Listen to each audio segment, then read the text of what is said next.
Secretário Jovir Costela, secretário do Transporte e Logística, um balanço sobre o que a gente viu hoje nesse almoço metropolitano.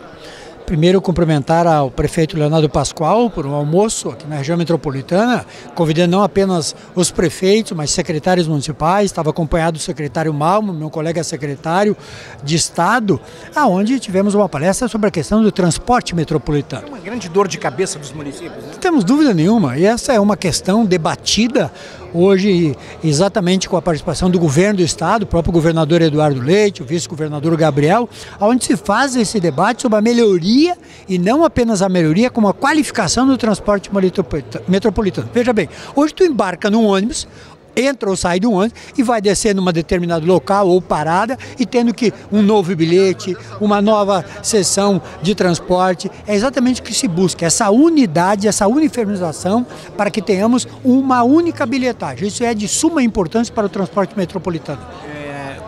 O senhor tem sido um secretário que tem trazido muitos benefícios para os municípios. O Avançar esse ano continua no mesmo ritmo?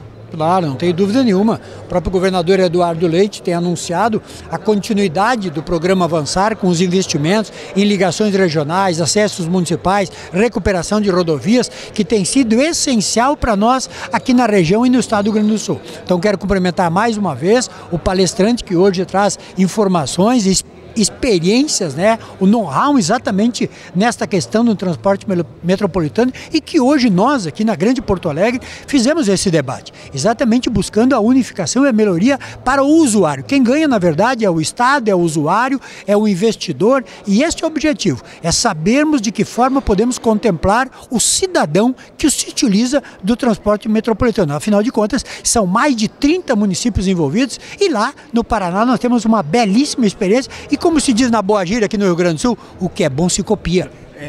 Presidente Pedro, a presença aqui do secretário Jovir Costela, secretário de Transporte e Logística, chancela a sua palestra hoje, hein? Muito bom, é muito gratificante estar em Porto Alegre, estar aqui com o secretário e com todos os prefeitos, enfim. Para mim é um prazer estar aqui.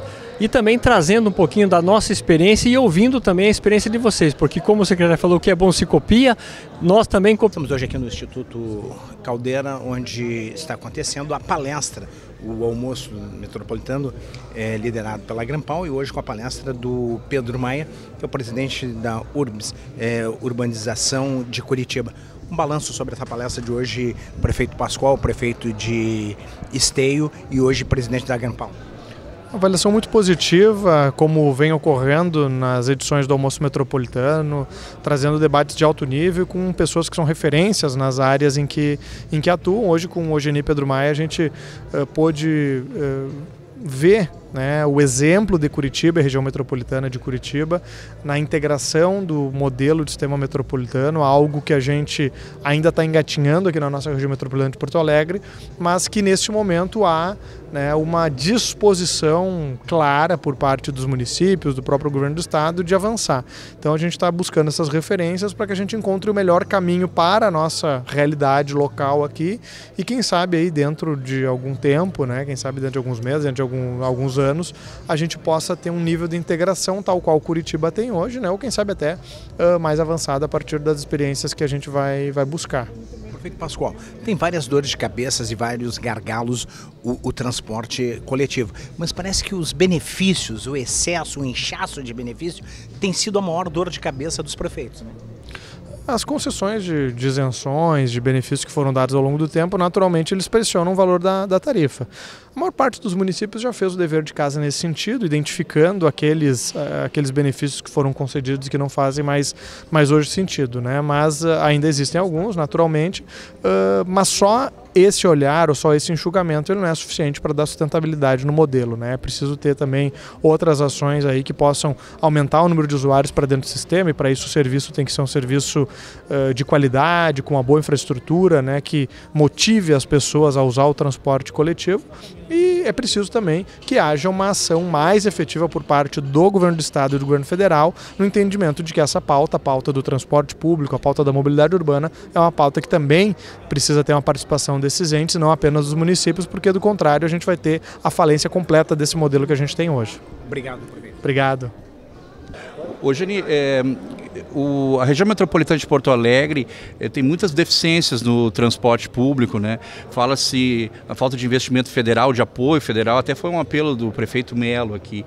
Eu te pergunto, com a tua experiência do Paraná, né, em Curitiba, né, qual é o principal desafio hoje do transporte coletivo, né, no Brasil, né, diante da uberização, a gente pode dizer assim, né, do transporte? Veja, nós temos hoje essa questão de todos os modelos modais de transporte, eles são complementares. Claro que tudo que veio para a cidade, como os aplicativos de transporte, enfim, são modelos complementares. Mas o transporte coletivo ainda é o mais econômico e o mais sustentável. Então, nós temos uma dificuldade muito grande de recursos, temos instituídos gratuidades ao sistema e essas gratuidades nos atrapalham sobremaneira. Então, o município hoje precisa, primeiramente, fazer o equilíbrio do seu sistema, o equilíbrio financeiro, para que ele possa, então, daí pensar em novas opções de redução tarifária, que é o que todo mundo quer. E também melhoria do serviço. Então, se caso o governo federal pagasse as gratuidades que estão instituídas por lei, os municípios poderiam utilizar o recurso que estão destinando para subsídio, para melhoria do transporte e também para redução tarifária. O senhor abordou a questão da bilhetagem eletrônica, né? Como é que fica essa questão no transporte coletivo metropolitano, né? Como é que é lá em Curitiba e o que a gente poderia trazer para cá de avanços nesse sentido? Curitiba tem a bilhetagem eletrônica licitada própria, né? Então nós temos a consolidação diária de tudo que acontece no sistema e também tanto financeira quanto de operação. Junto com a bilhetagem eletrônica do sistema metropolitano, que é privada, nós investimos numa integração dos sistemas. Essa integração nos deu uma visão do todo para que a gente pudesse então melhorar e redimensionar o sistema. Voltando à questão da gratuidade, né? Isso é esforço político, né? Quem é que tem que pressionar? São só os prefeitos? É também um trabalho de articulação política dos estados para que o governo federal pague a gratuidade na avaliação do senhor? Veja, tudo começa com os prefeitos, né? A Frente Nacional de Prefeitos tem trabalhado muito nesse sentido, tem utilizado os secretários tanto de Porto Alegre como Curitiba e outras capitais para poder desenvolver esses trabalhos. E a pressão tem que vir do município, mas as bancadas também dos partidos podem fazer uma pressão através da Câmara de Deputados e do Senado para que a gente tenha aprovado então os projetos de lei que instituem o pagamento dessas gratuidades através do governo federal. Então isso é fundamental, que a gente possa ter essa articulação política para que o governo federal se sensibilize e crie rubrica orçamentária que não seja apenas para um ano, que seja para 2 ou 3, até que criemos, então, através de um marco regulatório do setor, um sistema tripartite, que seria uma espécie de SUS da mobilidade urbana. Tem que haver uma integração, tem que haver modernização e tem que ter uma passagem que caiba no bolso do cidadão. Agora, a passagem, a busca da tarifa zero é um sonho. A utopia, cada vez que tu chega perto dela, vai distância de ti. Agora, para ter passagem zero, tem que ter dinheiro. Então, também vamos começar do zero, mas se nós integrarmos, botar tecnologia, bilhete único, hoje o cidadão para subir no segundo ônibus, ele tem que pagar a segunda passagem, não tem um bilhete único, é um negócio terrível. Nós estamos no século XXI, dentro do Caldeira, que é um exemplo de inovação, e nós estamos em sistema de transporte, a maioria do Brasil, conversando com Porto Alegre, no governo Getúlio Vargas. Isso não dá para continuar assim. Então, saúde e paz, boa palestra, nós estamos juntos, verdadeiramente para fazer, porque o ir e vir da saúde, da educação, da cultura, do trabalho, das cidades não funcionam se não tiver uma mobilidade. Não funciona, e a economia não funciona, e as coisas não acontecem. Então, não tem como mais você ter uma passagem com mínimo de equilíbrio sem dinheiro público. Agora, quem está arcando isso hoje somos nós, municípios, que somos os entes que tem menor tributos, que tem menor arrecadação, e quero dizer aqui, perante toda essa plateia fantástica, essa reforma tributária é um desastre do município médio e grande. Desastre! O Brasil levou 500 anos para ter uma autonomia e agora criaram um quarto ente federativo. Você vai mandar um dinheiro de avião para Brasília e o Comitê Federativo vai distribuir quando quiser, dizer que é a Lei Candir 2, tá? Então, uma reforma tributária não pode setores ganhar e outros perder. Os municípios estão perdendo muito, o serviço está perdendo muito. Então, nós vamos ter que trabalhar muito no Senado para fazer correções necessárias daquilo que nós perdemos no tapetão tributário da Câmara Federal. Muito obrigado. Tá? A infraestrutura que nós temos das cidades, as transferências correntes recebidas pelo município em relação ao total da região metropolitana e o PIB do município em relação ao total da região metropolitana. Esses itens todos combinados, eles geram um peso para cada município. Ou seja, acreditamos que com estes quesitos todos aqui, a gente equaliza a diferença entre municípios, seja ela financeira, de população, de área territorial ou de ocupação de mananciais. Aqui é um exemplo de cálculo da região metropolitana de Curitiba dos pesos e participação dos municípios. Nós todos atribuímos todos peso 1 e entendemos que, como critério, os municípios da região metropolitana de Curitiba, cuja combinação daqueles fatores fica acima de 1,7, eles não possuem capacidade financeira. Ou seja, se o município tem um índice acima disso, a capacidade financeira dele não existe para que ele possa contribuir para o sistema. Então ele precisaria de uma ajuda do Estado para que pudesse compor a integração metropolitana. Dentro da nossa região metropolitana, os municípios com capacidade financeira seriam Araucária, Campo Largo, Colombo, Fazenda Rio Grande de São José dos Pinhais e Pinhais e São José dos Pinhais, com uma participação no total de 34,2% do sistema. E os demais, todos os municípios lá, não têm capacidade financeira e teriam que ser bancados, então, pelo Estado, assumidos pelo Estado para que houvesse a integração. Então, e Curitiba tem uma participação de 24,1%. Dentro desses pesos aqui, para que a gente possa ter então uma tarifa integrada, uma tarifa que a gente possa determinar no primeiro anel, ou então tarifas diferentes por cidade, mas você ter todo o sistema integrado com o bilhete único, o cidadão pegando o ônibus em qualquer lugar, entrando em qualquer lugar e podendo fazer aí essa integração. No nosso caso, hoje ela é física, mas poderia ser através do bilhete único, que é uma integração inteligente, uma integração que não precisa de investimento, ela é imediata no momento que você só coloca um chipzinho SAN dentro do validador do ônibus lá e você já tem concebida essa integração. Então foi assim que a gente estabeleceu um critério e esse critério foi aprovado já tanto pelas cidades da região metropolitana quanto pelo governo do estado e Curitiba. A matriz de decisão que nós fizemos foi: poxa, o que nós vamos criar? Vamos criar uma agência? Vamos criar um consórcio? Todo mundo fala em criação de consórcio, mas para você criar um consórcio precisa passar a legislação na Câmara Municipal de cada uma das cidades.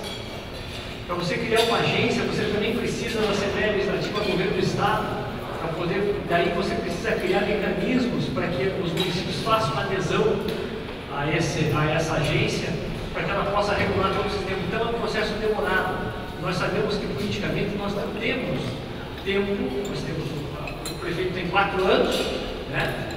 Se tivesse 67 anos como o rei Dario, né, como o prefeito de Curitiba fala, seria mais fácil, mas não tem 4 anos para fazer.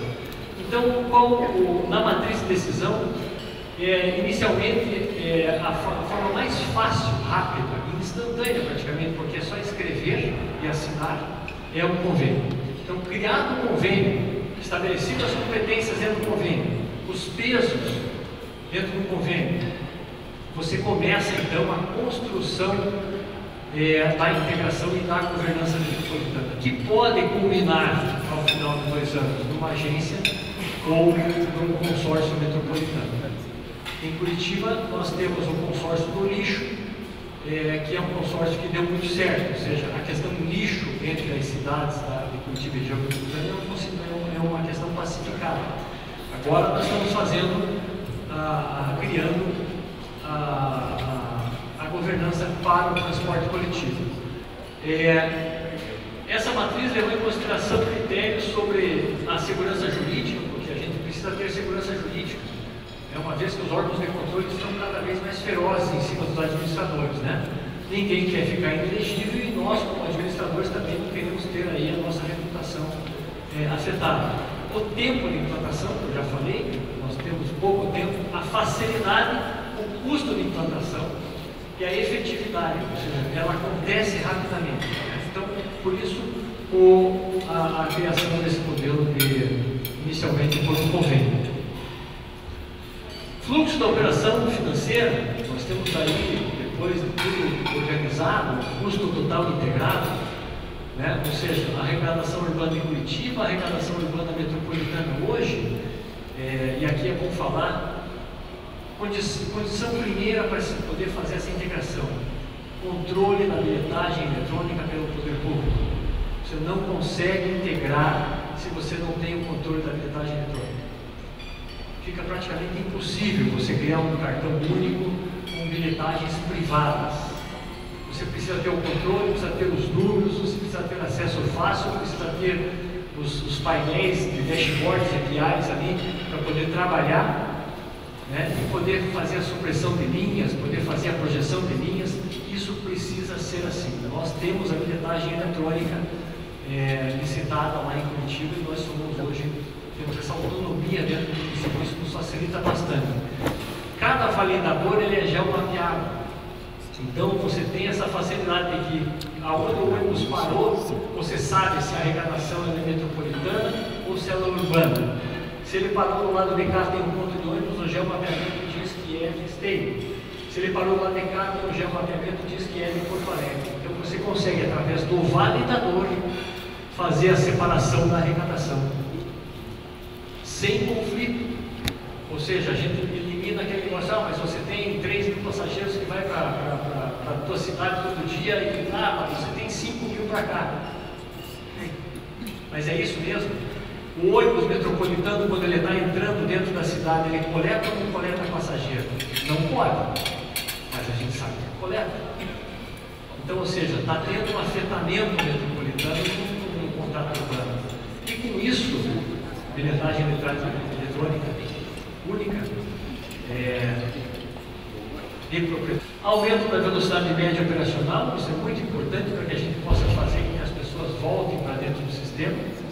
Redução do tempo de deslocamento, o sistema passa a ser amigável ao cidadão, ou seja, não é aquele negócio de troca de cartão, tem que fazer cartão em toda a cidade que ele vai. Priorização do transporte coletivo sobre o individual, o sistema passa a ser competitivo com o automóvel, ele gera atratividade pelo custo-benefício. Pode-se criar uma padronização do imobiliário urbano, isso quando você vai para fazer a compra de pontos de ônibus, né, enfim, de imobiliário, você tem custo reduzido pela padronização. A padronização sempre gera um custo melhor. A padronização da infraestrutura urbana, ou seja, você tem continuidade no corredor, imagine projetar um corredor em Porto Alegre e quando você passa a divisa, você não tem mais um corredor, acabou.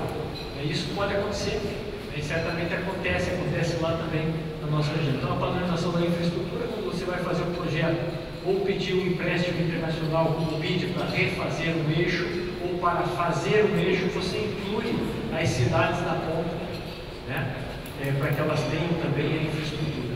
Isso gera riqueza dentro da região metropolitana, que eu acho que é um grande gargalo em você gerar fontes de recursos na região metropolitana.